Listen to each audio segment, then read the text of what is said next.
Hi everyone, I'm Lisa with Libbey. Most of you out there are familiar with organic wines, but how many of you are familiar with biodynamic wines? And are you familiar with the term ESG compliant?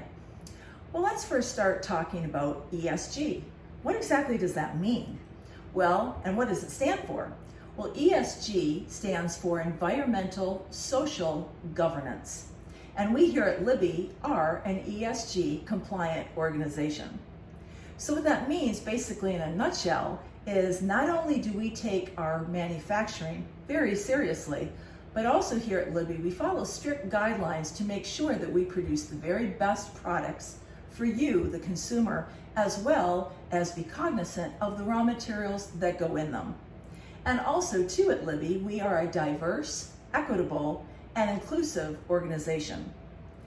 So now you might be thinking, well, what does that have to do with biodynamic wines? Well, just like with Libbey, following strict guidelines and are conscious about sustainability and the environment, so are the winemakers of biodynamic wines. Now the difference between an organic wine and a biodynamic wine is basically how they all start. With organic wines, the winemakers start treating the grapes after they've budded, they've flowered, and they're now on the vine. They start treating these vines, as well as grapes and the vineyard, with non-toxic, chemical-free fertilizers and pesticides, as well as really focus on eliminating the sulfates as much as possible. But now with biodynamic wines, the winemakers of these wines start way before the vine has even started growing. They start with the soil and the surrounding land in the vineyards. What they do is they go in and they really fortify the soil with heavy-duty rich nutrients as well as healthy microbiome for the soils. So when the grapes and the vines finally do flourish and grow, the grapes are not only a lot stronger to weather the conditions in the vineyards, but they're a much healthier grape and in turn, much healthier wine for you. So today, I'm going to taste two of these wines. And also too, I just want to point out, many people, and I'm sure many of you are out there, when you drink wine, you either get headaches or you may not feel well at all. You may get nauseous, you may get dizzy. And I'm sure it's not just about the amount of wine you're drinking. Sometimes people can just have one sip of wine and become very sick. Well, most of the reason why this happens is because of the sulfates in the wine. Some people, their bodies just cannot handle sulfates. In fact, many people when they drink red wine have a lot of issues because the sulfates in the wine interact with the sulfates in your body and also the histamines, causing the body to react with headaches, nausea, dizziness. So for you people out there that really can't handle sulfates in wine, these particular wines, especially the biodynamic wines, are perfect for you. And you'll be able to handle them much better and in turn, handle and like those wines. So today I have two wines here that I'm going to be tasting out of our beautiful new Virtuoso white wine glasses. The first wine here I have is a Riesling from Alsace, France.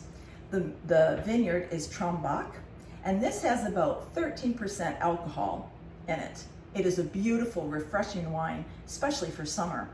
And with Riesling, since it comes from Alsace in France, which is in the northern part of France, this is a cooler climate, right? So we all know with cooler climates, what does that bring? That brings notes of lemon, melon, the citrus notes, high acidity, beautiful, rich, crisp flavors, versus some of the wines that are from the south of France or the warmer areas that bring on the stone fruits, the peaches and the apricots. So this one is going to be a good one. So let's go ahead and taste. We're going to take our beautiful glass here. We're going to swirl. We're going to do our chest, chin, nose test, right? Hold it to the chest. Can you smell it? Oh, definitely. Woo, this is a very aromatic wine. And with Rieslings can go either way between being dry to medium dry to sweet to even luscious. So Riesling is a very, very versatile grape, and especially for the wine enthusiasts and sommeliers out there, they love Rieslings. one of their favorite grape varieties.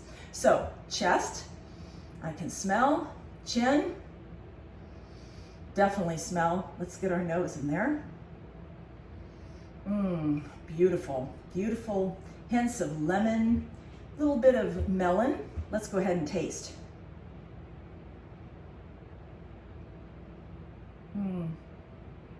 Beautiful. And I'm getting some grapefruit notes in there. Rieslings, highly recommend a good Riesling for the summer. Beautiful. Okay, so now for our next and last wine, this is a Gewürztraminer. Again, from the region in Alsace, France. Gewürztraminer is pretty full-bodied wine, low in acidity, and this is from the Arthur Metz vineyard.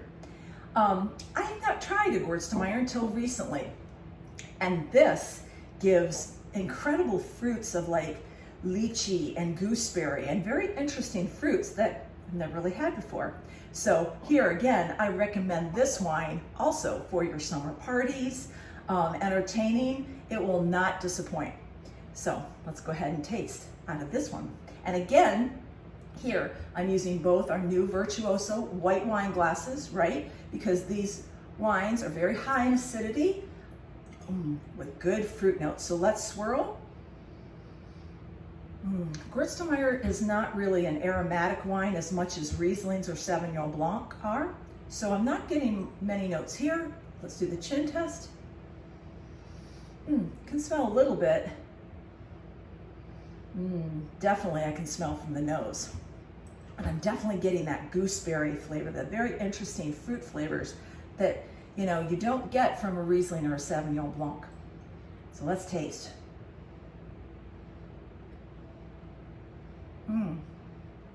Interesting, very good, very refreshing, definitely. And I'm also getting some peach notes as well. So delicious. Very good. Well, that's all for today, folks. So again, highly recommend both of these wines, especially for summer. And here again, for those people out there that suffer from sulfates or don't really take sulfates in wine, go ahead, go to your wine store and look for biodynamic wines. You won't be disappointed. Bye for now.